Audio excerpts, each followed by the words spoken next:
credo in te, Gesù, appartengo a te, Signore, è per te che io vivrò, per te io canterò con tutto il cuore.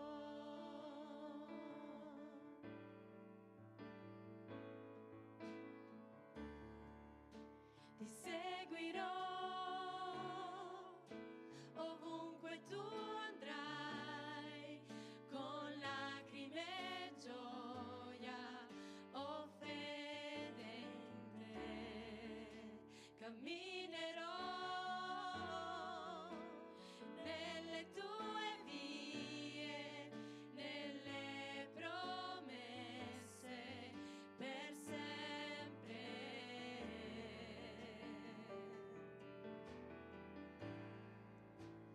Io credo in te, Gesù, appartengo a te, Signore, è per te che io vivrò, per te io canterò. Io credo in te, Gesù, appartengo a te, Signore, è per te che io vivrò, per te io canterò con tutto il cuore. Proviamo, Bridge. Io ti adoro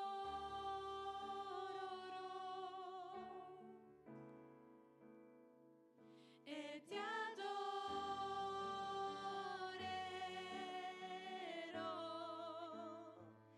Io ti adoro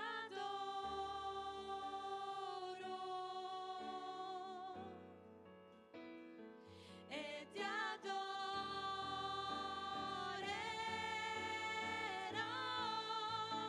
Io credo in te, Gesù, appartengo a te, Signore, è per te che io vivrò, per te io canterò. Io credo in te, Gesù,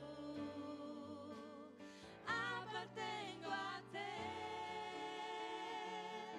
Signore, è per te che io vivrò, per te io canterò con tutto il cuore.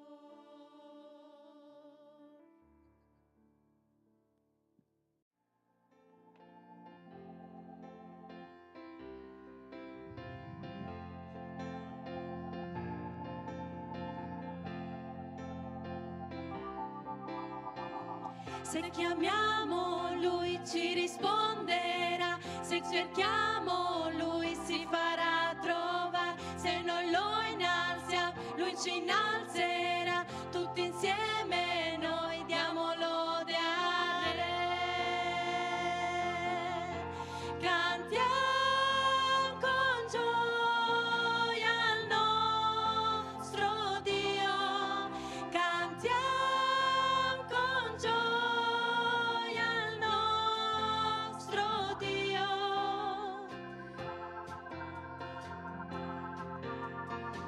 Lui ci attira a sé, Egli è qui con noi, diamo amore a Lui, Egli ci ama già, Lui ci guarirà, ci perdonerà e la nostra terra risanerà. Cantiamo con gioia al nostro Dio, cantiamo con gioia al nostro Dio, cantiamo con gioia al nostro Dio.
giorno dopo giorno l'hai trasformata in qualcosa di nuovo. Tu hai fatto per me quello che nessun altro poteva fare. Tu mi hai donato vita eterna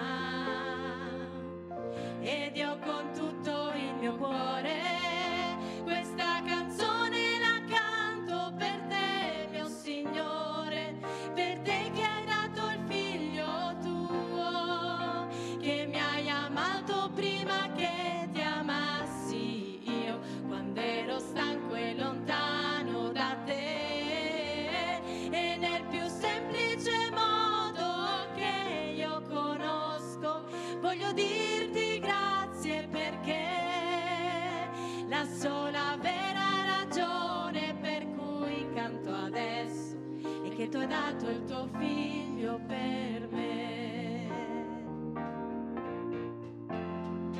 Dio, c'è una strada che tu hai preparato per me e passo dopo passo arriverò ad incontrarti nel cielo.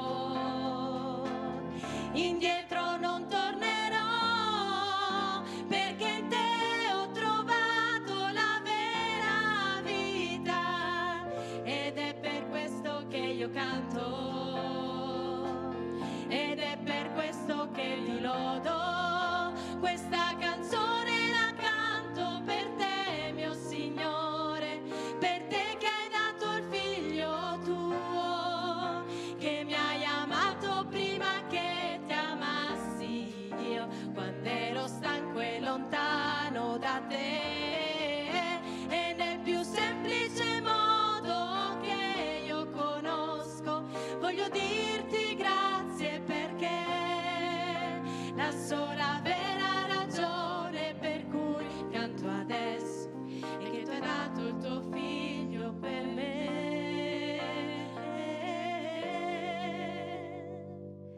Hai dato il tuo solo figlio per me.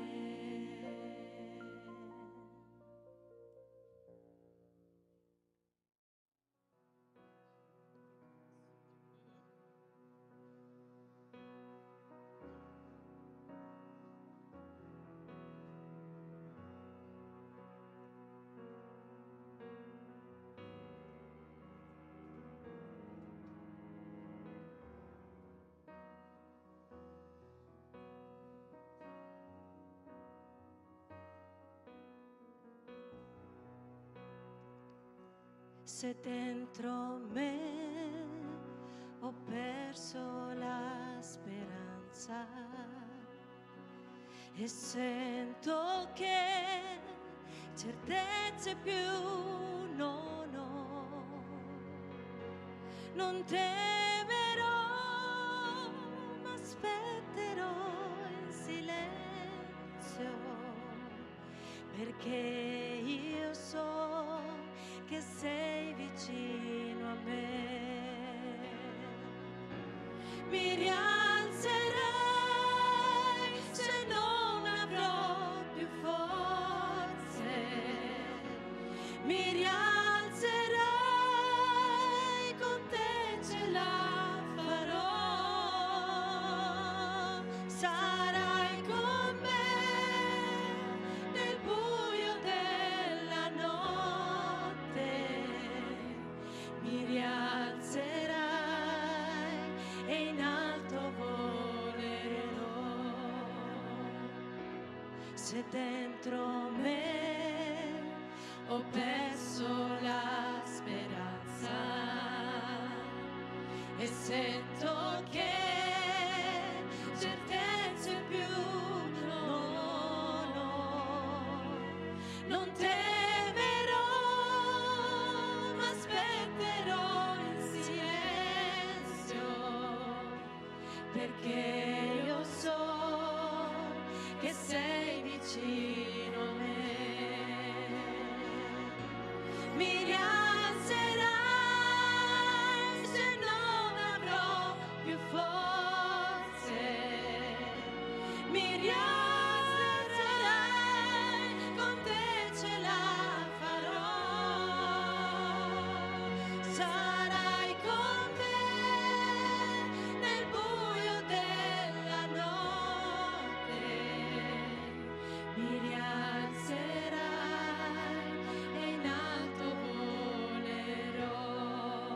rialzerai. Mi rialzerai se non avrò più forze. Mi rialzerai, con te ce la farò. Sarai con me nel buio della notte. Mi rialzerai e in alto volerò.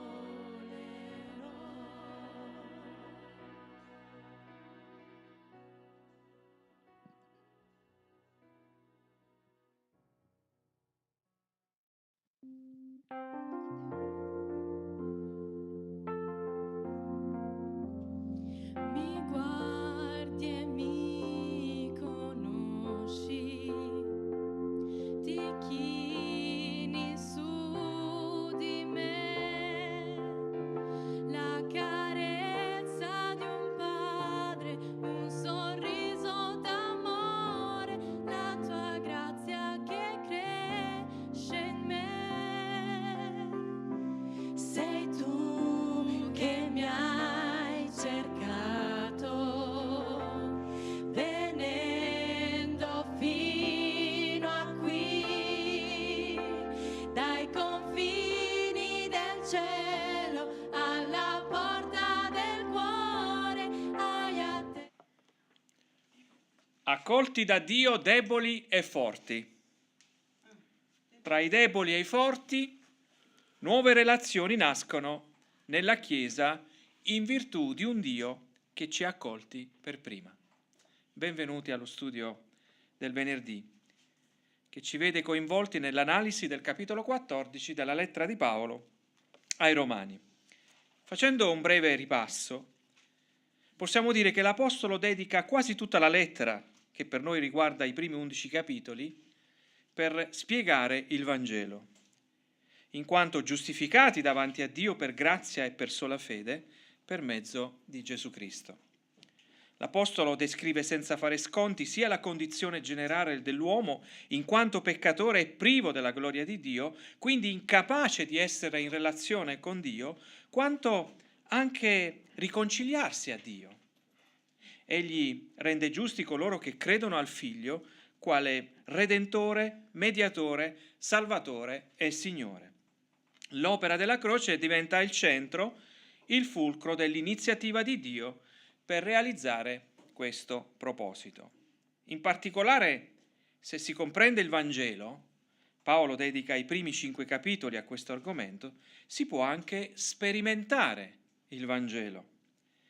Questo tema integra i capitoli successivi, ovvero dal capitolo 6 al capitolo 8. A partire dal capitolo 12, l'Apostolo inizia a descrivere ciò che accade nel cuore di chi crede e come quest'ultimo inizia a relazionarsi con gli altri, anzi, come deve relazionarsi con gli altri. Quindi, come si applica il Vangelo? In un contesto di diversità, come anche nel principio dell'unità. Si comprende il Vangelo, si sperimenta il Vangelo, si applica il Vangelo. Potrebbero essere i piloni di un ipotetico ponte che reggono la strada sulla quale l'Apostolo fa transitare questa corrispondenza. Ricorderemo anche che al capitolo 12, versetto 9, ci sia proprio un ordine. L'amore sia senza ipocrisia. Aborrite il male e attenetevi fermamente al bene. L'amore è un servizio che si rende agli altri. Si ama nel modo come Cristo ci ha amati. L'amore offre anche coordinate nell'insegnare ad amare noi stessi. Infatti il comandamento ci dice: ama il tuo prossimo come te stesso. Insomma, nella conoscenza del Vangelo, anche le nostre relazioni devono integrare i suoi benefici effetti. Come si risolvono i conflitti dentro una comunità come quella in Roma? Allora, dobbiamo leggere il capitolo 14 della lettera di Paolo ai Romani. Leggeremo tutto il capitolo in modo tale che possiamo comprendere un po' l'argomentazione. Dalla parola del Signore: accogliete colui che è debole nella fede, ma non per sentenziare sui suoi scrupoli. Uno crede di poter mangiare di tutto, mentre l'altro che è debole mangia legumi. Colui che mangia di tutto non disprezzi colui che non mangia di tutto. E colui che non mangia di tutto non giudichi colui che mangia di tutto, perché Dio lo ha accolto. Chi sei tu che giudichi il domestico altrui? Se sta in piedi o se cade, è cosa che riguarda il suo padrone. Ma egli sarà tenuto in piedi perché il Signore è potente da farlo stare in piedi. Uno stima un giorno più di un altro, l'altro stima tutti i giorni uguali. Sia ciascuno pienamente convinto della propria mente. Chi ha riguardo al giorno lo fa per il Signore, e chi mangia di tutto lo fa per il Signore, poiché ringrazia Dio, e chi non mangia di tutto fa così per il Signore e ringrazia Dio. Nessuno di noi infatti vive per se stesso, e nessuno muore per se stesso, perché se viviamo, viviamo per il Signore, e se moriamo, moriamo per il Signore. Sia dunque che viviamo o che moriamo, siamo del Signore. Poiché a questo fine Cristo è morto ed è tornato in vita, per essere il Signore sia dei morti sia dei viventi. Ma tu, perché giudichi tuo fratello? E anche tu, perché disprezzi tuo fratello?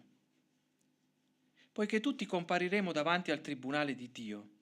Infatti sta scritto: come è vero che vivo, dice il Signore, ogni ginocchio si piegherà davanti a me e ogni lingua darà la gloria a Dio. Quindi ciascuno di noi renderà conto di se stesso a Dio. Smettiamo dunque di giudicarci gli uni gli altri. Decidetevi piuttosto a non porre inciampo sulla via del fratello, né a essere per lui un'occasione di caduta.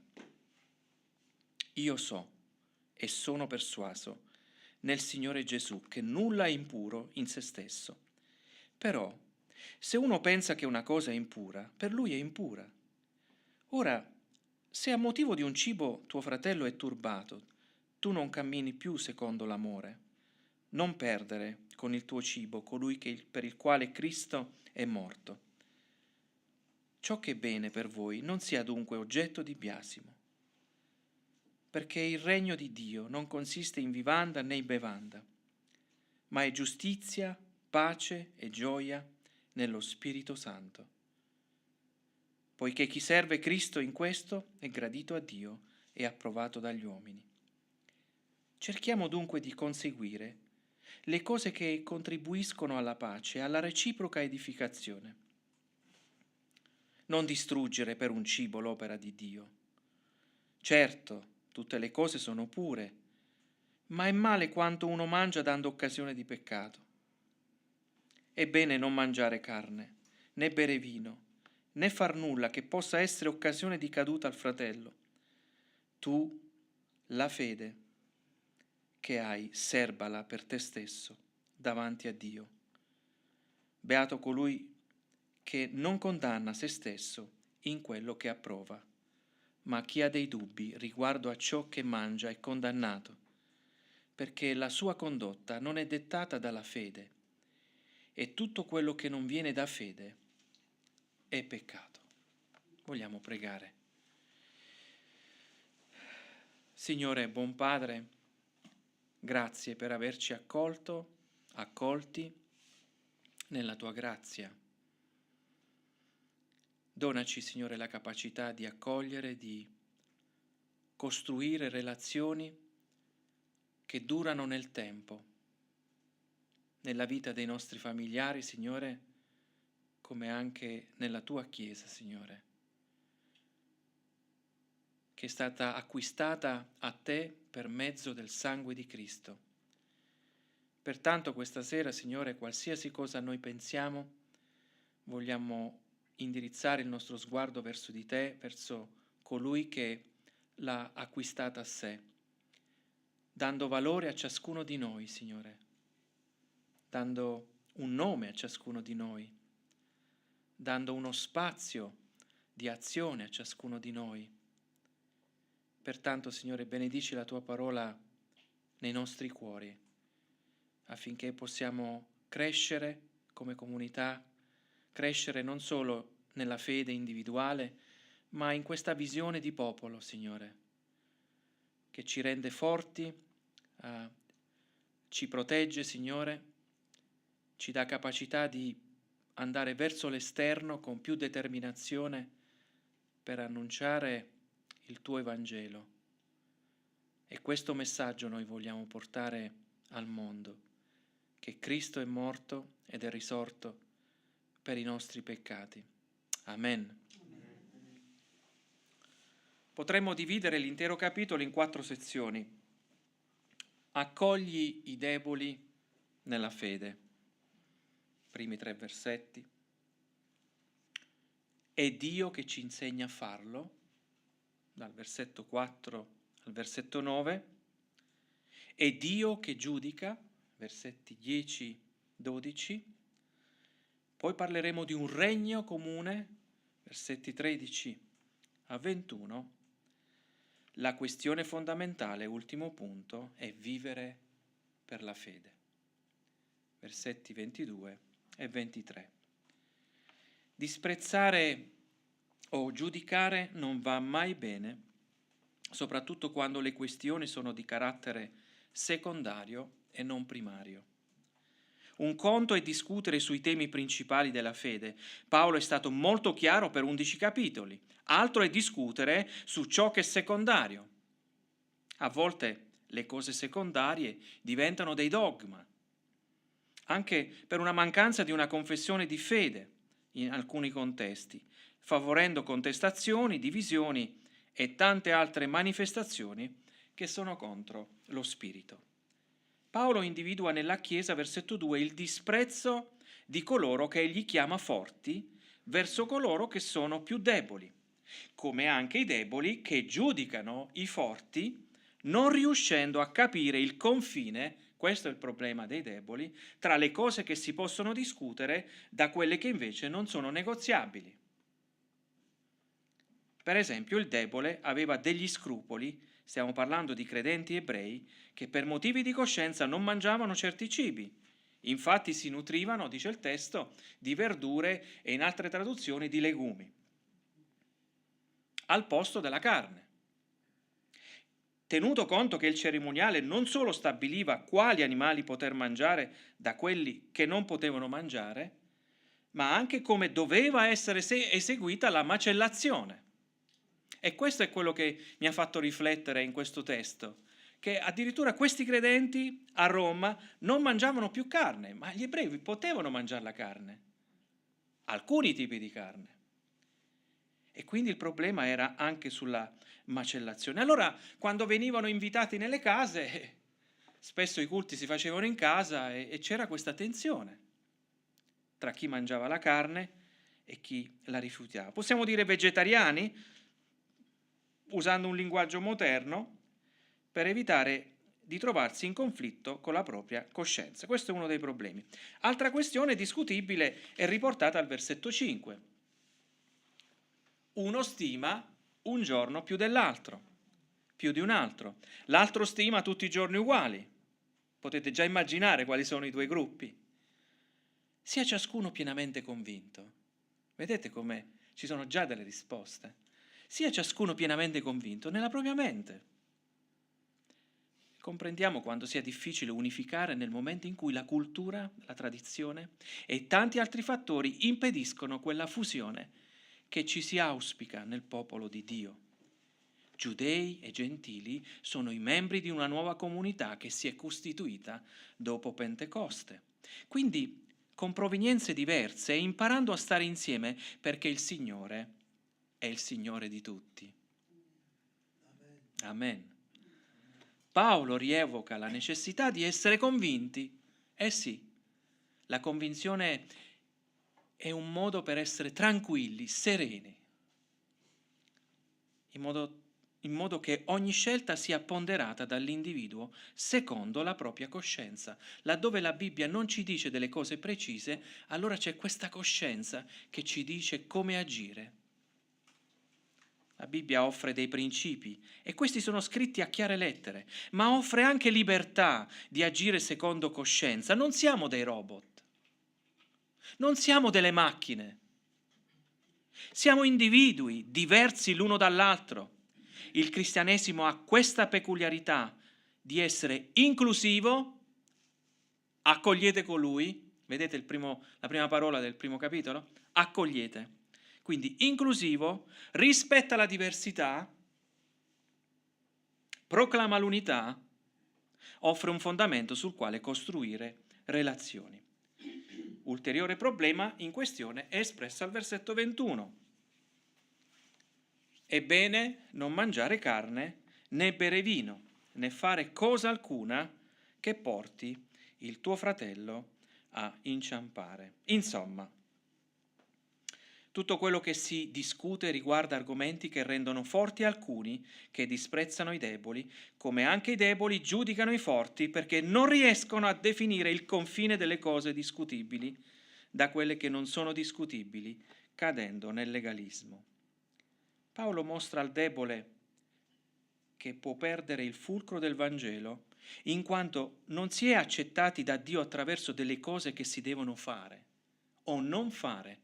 Questo era il rischio del popolo dell'antico che non aveva capito pienamente la forza e la potenza del Vangelo e quindi c'era ancora questo rituale che portavano con loro. Piuttosto accettati e accolti per i meriti di Cristo. E così Paolo parlerà della giustificazione, per fede letta al capitolo 5, che supera ogni altra questione e che spinge al fare qualcosa per essere accettati da Dio. Per loro poteva essere il cibo, come anche imporre il giorno del riposo, il Sabbat, piuttosto imporre le ricorrenze delle feste annuali. Vi ricordate quante volte loro andavano, 3 volte l'anno, andavano a Gerusalemme? E quindi tutte queste cose qua creavano tensione a Roma, tra questa Chiesa che in qualche modo aveva la sfida di essere unita nella diversità.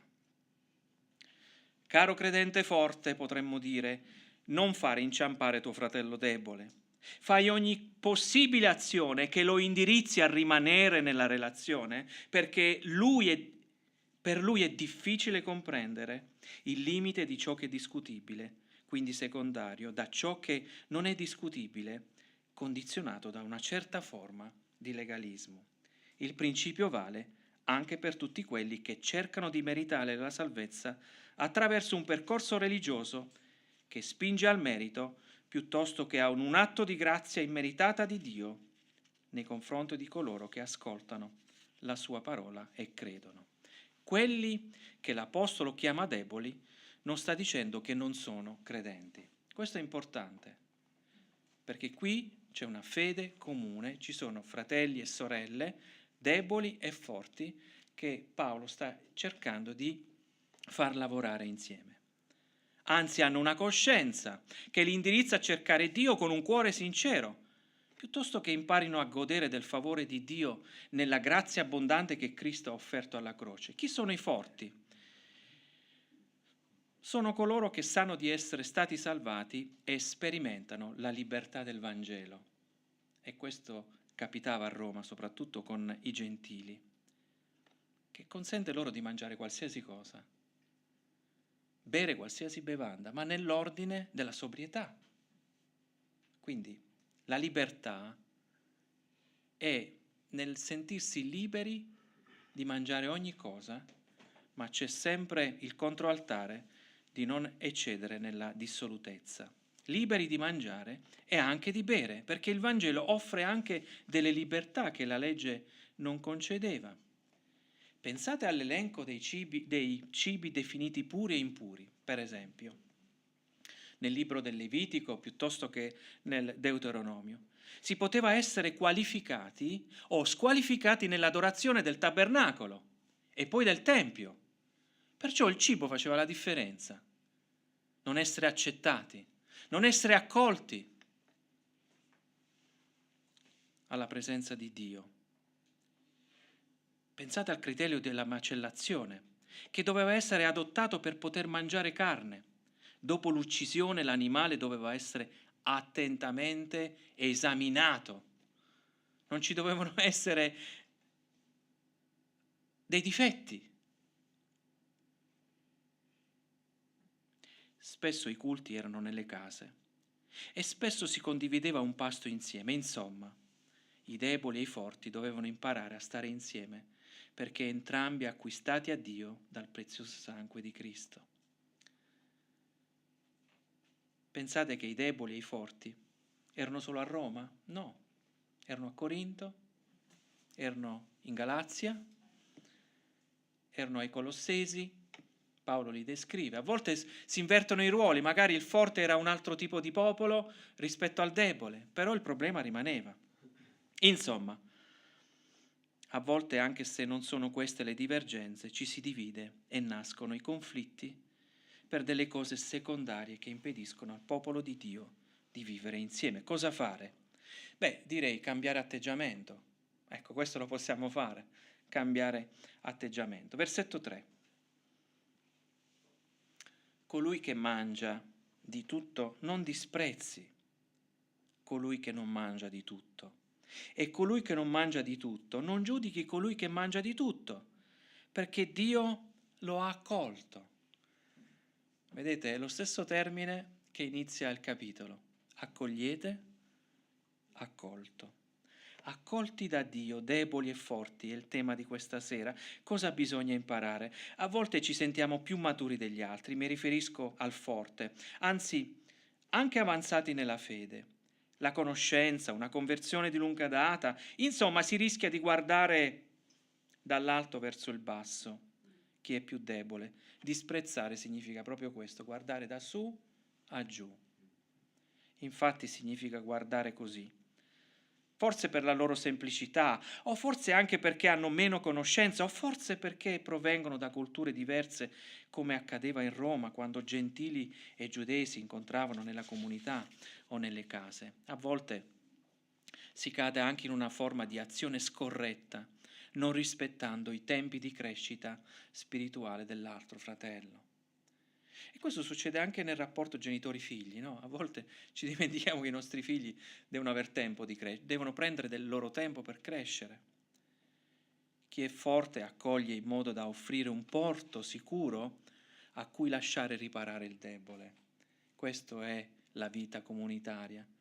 Quando ascolti qualcosa dici vabbè, ok, però accogli, non rifiuti, non lasci andare fuori.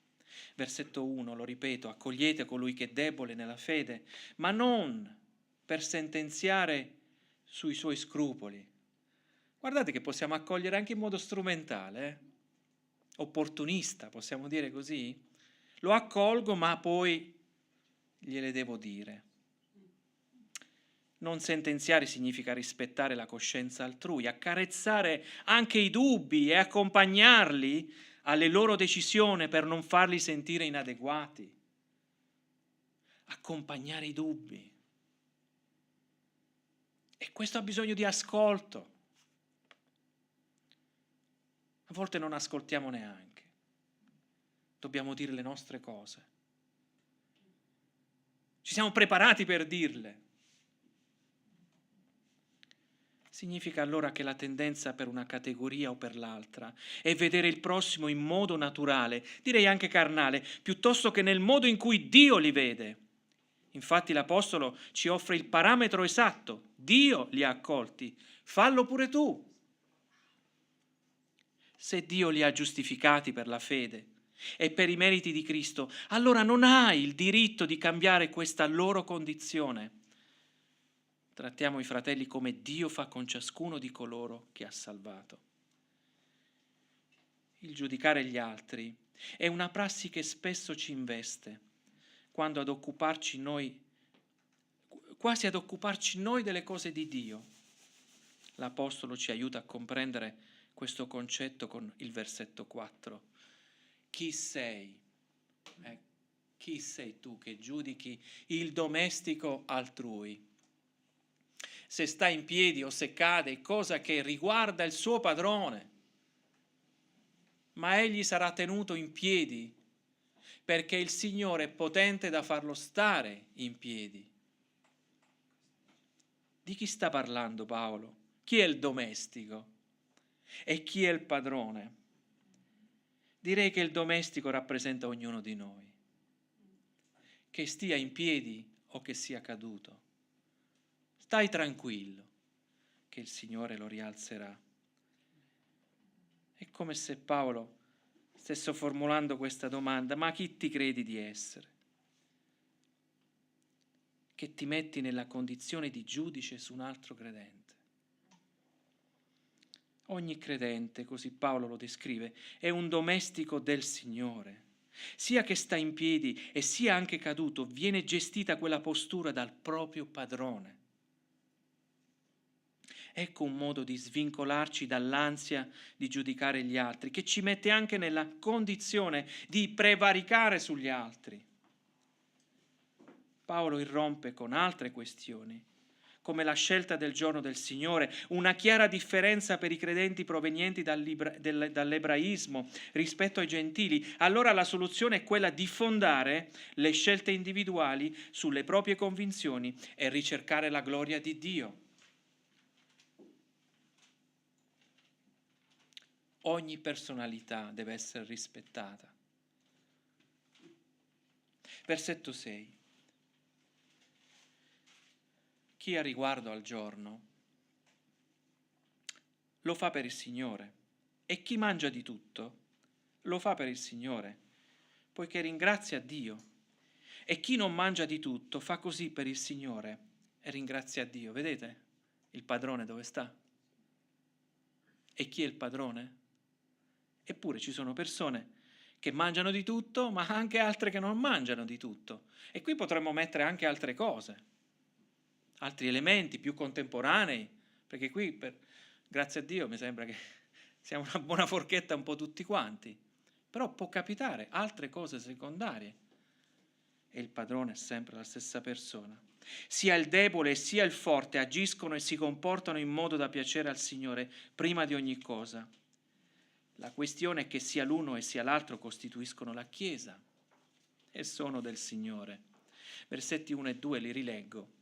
Accogliete colui che è debole nella fede, ma non per sentenziare sui suoi scrupoli. Uno crede di poter mangiare di tutto, mentre l'altro che è debole mangia verdure. Cristo non salva degli eremiti. Quelli li lasciamo ad altre categorie di persone. Egli salva l'individuo, sì, ma la sua volontà è che questi faccia parte del corpo che è la Chiesa. La salvezza rimane un'opera di Dio individuale che ricade su quelli che credono, ma non è individualistica. A Roma sono tutti credenti, alcuni giudei più sensibili al cerimoniale, al giorno da dedicare al Signore, alle feste annuali previste dal cerimoniale. I gentili non avevano questa sensibilità alle carni come alle feste, non sapevano cos'era il kosher. Il kosher che cos'è? E cosa mangiare e cosa non mangiare, come macellare la carne, il protocollo del popolo ebraico. Ancora oggi, se andate su Google, scrivete così e vi uscirà fuori le cose che possono mangiare e addirittura come sono state macellate e come è stato cucinato, perfino nei ristoranti. Ancora oggi troviamo queste indicazioni per il popolo ebraico, che poi sono anche per il popolo islamico. Il Signore si è legato alla sua Chiesa. Ricordiamole che in Apocalisse sono previste delle nozze, quelle dell'agnello tra lo sposo, ovvero Cristo e la sua Chiesa, la sposa. Lo scopo di questa unione o relazione è che la Chiesa manifesti la gloria di Dio ai perduti. Pertanto, più energie spendiamo a volte in questa direzione e meno predichiamo il Vangelo. Perché la prima cosa che accade quando accadono queste cose nella Chiesa, questa frammentazione, è che non siamo più nella direzione dei perduti. Ricordiamo anche che Paolo aveva in mente un progetto missionario verso la Spagna e la comunione di tutti i santi anche a Roma l'avrebbe favorito. Quindi se non c'è comunione, non c'è coesione, non c'è missione. Diciamoci la verità. Quali verità bibliche da rievocare per aiutare sia i deboli e sia il forte a vivere insieme nella Chiesa? Versetto 10. Ma tu, perché giudichi tuo fratello? E anche tu, perché disprezzi tuo fratello? Poiché tutti compariremo davanti al tribunale di Dio. È un invito a disciplinare la nostra condotta, ricordando la relazione tra servo e padrone del versetto 4, protesa a comprendere che l'iniziativa di Dio nel salvarci non è quella di offrirci una poltrona comoda che ci consenta di soddisfare i nostri bisogni, quanto ricordare che non viviamo per noi stessi, versetto 7. È proprio Cristo colui che non ha fatto differenze, perché Egli è morto ed è tornato in vita per legarci tutti a sé.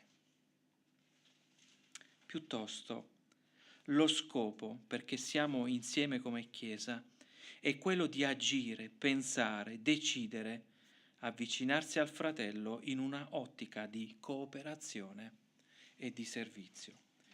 Vorrei trattare i due punti finali. Un regno comune, versetti 13 a 21, e la questione fondamentale, vivere per la fede. Come si vive in un regno? Si vive con le regole del regno. Si smette di giudicare gli altri, si decide di agire per il bene dell'altro, piuttosto che farlo cadere o inciampare. Versetto 13. Smettiamo dunque di giudicare gli uni gli altri. Decidetevi piuttosto a non porre inciampo sulla via del fratello, né a essere per lui un'occasione di caduta. Quale metodo, mi sono chiesto, usa l'Apostolo per insegnare questa verità? Potremmo dire, con chi si schiera l'Apostolo Paolo? Con il debole o con il forte? Qualcuno dice nessuno. Applica un principio che è utile per dirimere i dubbi per l'uno e per l'altro. È un principio interessante perché questo principio, teniamocelo caro caro, come si dice, perché ci potrà essere utile per altre questioni. È un principio interessante perché dice al debole: tutto appartiene a Dio ed è buono. Quindi rievoca la teologia della creazione, al quale tutto appartiene a Dio ed è stato dato agli uomini affinché ci sia appagamento e diletto. Questo sta dicendo al debole. Guarda che questo è proibito, questo è così, questo è qua, ma ricordati che tutte queste cose sono state date da un Dio creatore ed è un Dio che ha definito tutte queste cose come buone. Questa è la dottrina, il fondamento, ma non la usa come una lancia per traforare il debole, per ferirlo, anzi rispetta il debole e lo lascia anche riflettere affinché la sua coscienza non lo condanni. L'Apostolo conosce la norma, teologia della creazione, ma non è un normista. L'Apostolo rispetta i soggetti coinvolti e le circostanze. Quindi analizza il fatto su 3 elementi. È come guardare un triangolo equilatero: norma, soggetti coinvolti, circostanze. Quindi noi non potremmo mai esaminare un'altra questione se non consideriamo sia i soggetti coinvolti e sia le circostanze, perché diventiamo dei normisti e anche legalisti. Quindi vedete, l'analisi che Paolo fa è un'analisi trinitaria, possiamo dire, triangolare.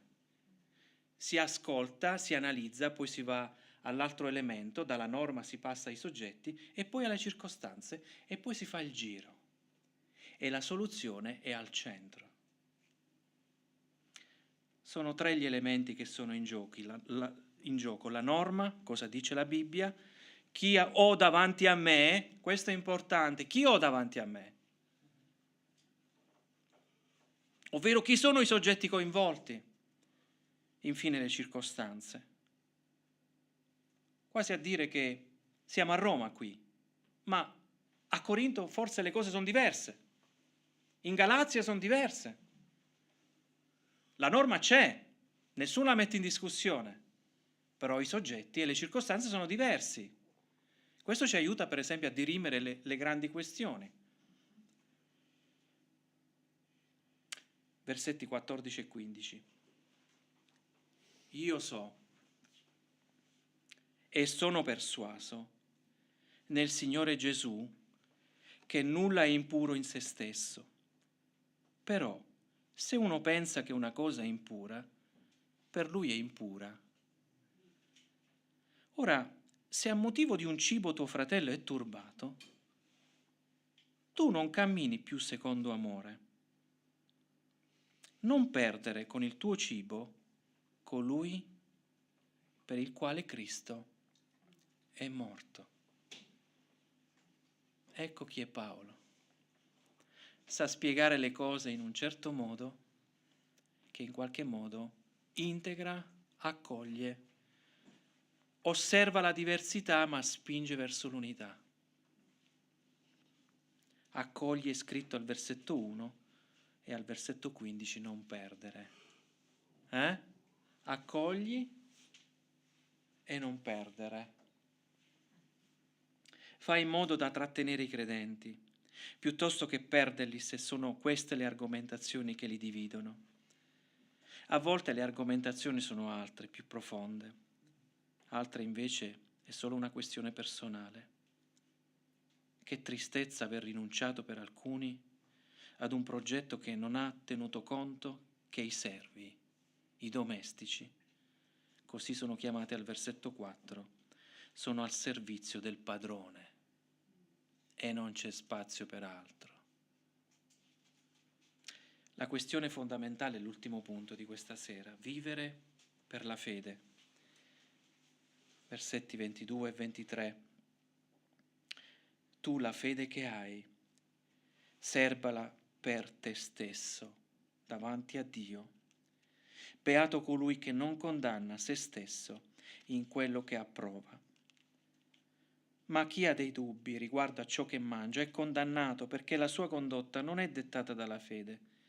E tutto quello che non viene dalla fede è peccato. È come dire a ciascuno, debole e forte, tieni per te le tue opinioni. A volte ce le dobbiamo tenere per noi. Bisogna imparare a riconoscere l'area in cui si è. Se l'argomento è discutibile, diverso da ciò che non è negoziabile, per il quale l'Apostolo ha fornito una lunga argomentazione. Abbiamo 11 capitoli a disposizione di sapere la verità da ciò che non è verità. Ma qui si entra alle cose pratiche, alla vita quotidiana, e bisogna applicarla nel modo corretto.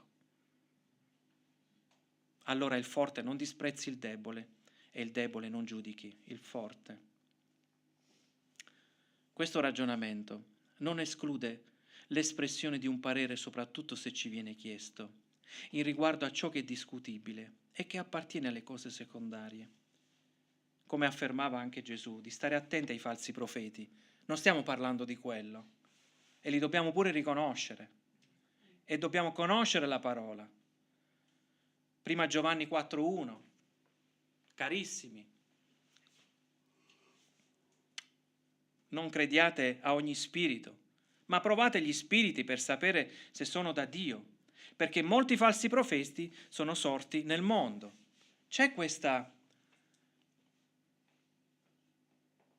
deve essere questa capacità di discernere ciò che è importante, fondante, per proteggere la Chiesa da ciò che non lo è. Non sono questi i temi in questione. Invece nelle aree discutibili si sceglie secondo coscienza e si approva ciò che si fa, perché nel dubitare si commette peccato, in quanto non si agisce per convinzione o per fede, ma per altre motivazioni. Forse del fare entra quell'ottica del fare per prendere benefici o qualcosa da Dio. In termini utilitaristici, io ti do, tu mi dai. Guardate che capita. Come muoversi e come agire in una comunità. definire cosa è discutibile da ciò che non lo è. Per esempio, come Chiesa abbiamo stilato una confessione di fede e questo ci aiuta. Questo ci aiuta già a definire alcune questioni che sono di carattere primario da quelle che sono secondarie. Sicuramente un regolamento interno aiuterebbe a definire meglio altre situazioni che potrebbero diventare oggetto di conflitto interno qualora non ci fosse.